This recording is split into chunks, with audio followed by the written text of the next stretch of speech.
scar on the family that probably will never go away, even with the returning of the land and the restitution. This will always be with this family. Descendants of Charles and Willa Bruce are nearing the end of a century-long fight to reclaim what's rightfully theirs.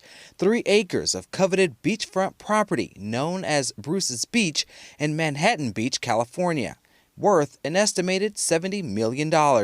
We can't wait to reclaim wealth.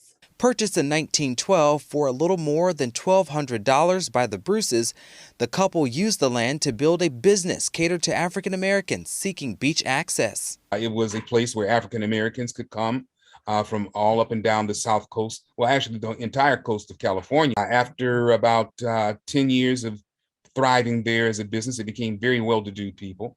The Ku Klux Klan decided that they had had enough of this progress of African Americans. By the 1920s, a racist culture took its toll on the Bruce family and their business.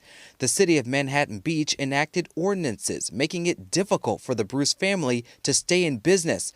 On top of that, the Ku Klux Klan ran their own operation of harassment, targeting black patrons visiting Bruce Beach.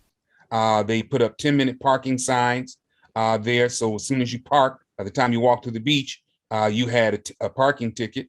They had no trespassing signs right in front of the lodge. The city of Manhattan Beach seized the Bruce property through eminent domain, claiming they would turn it into a park, but that didn't come until 30 years later. Our family fought them from 1924 to 1929. They were asking for $120,000 in restitution. Instead, the family received just $14,000 for their property, but lost most of their fortune in legal fees. Just a few years later, the couple died. Fast forward to the summer of 2020, at the height of the racial reckoning. Social justice activist Kavon Ward learned the history of Bruce's Beach and used her resources to help return the land back to the family. I want to see the land returned back to the family. Like for me, that was too symbolic.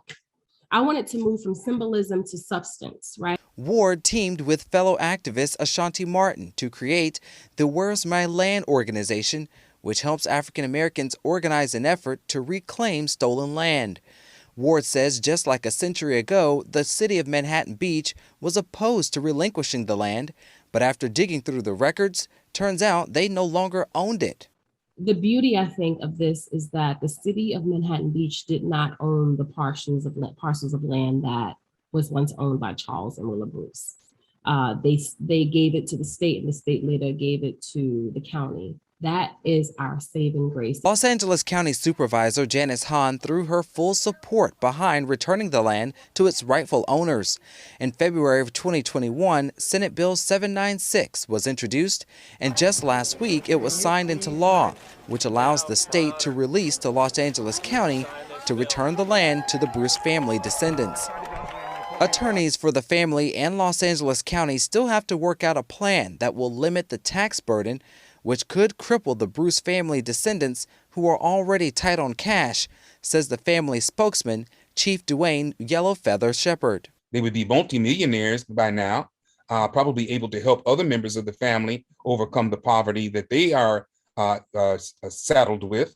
Shepherd says even with the land returning, the lost generational wealth is irrecoverable.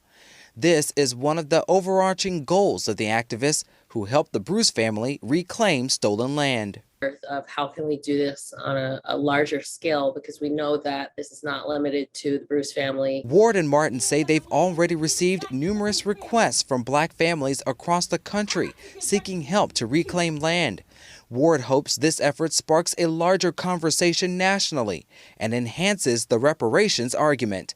So many people think that it's about money, but reparations is repairing the damage done. And the damage done was around land theft, too. Reporting for Atlanta Black Star, I'm Cavante Smalls.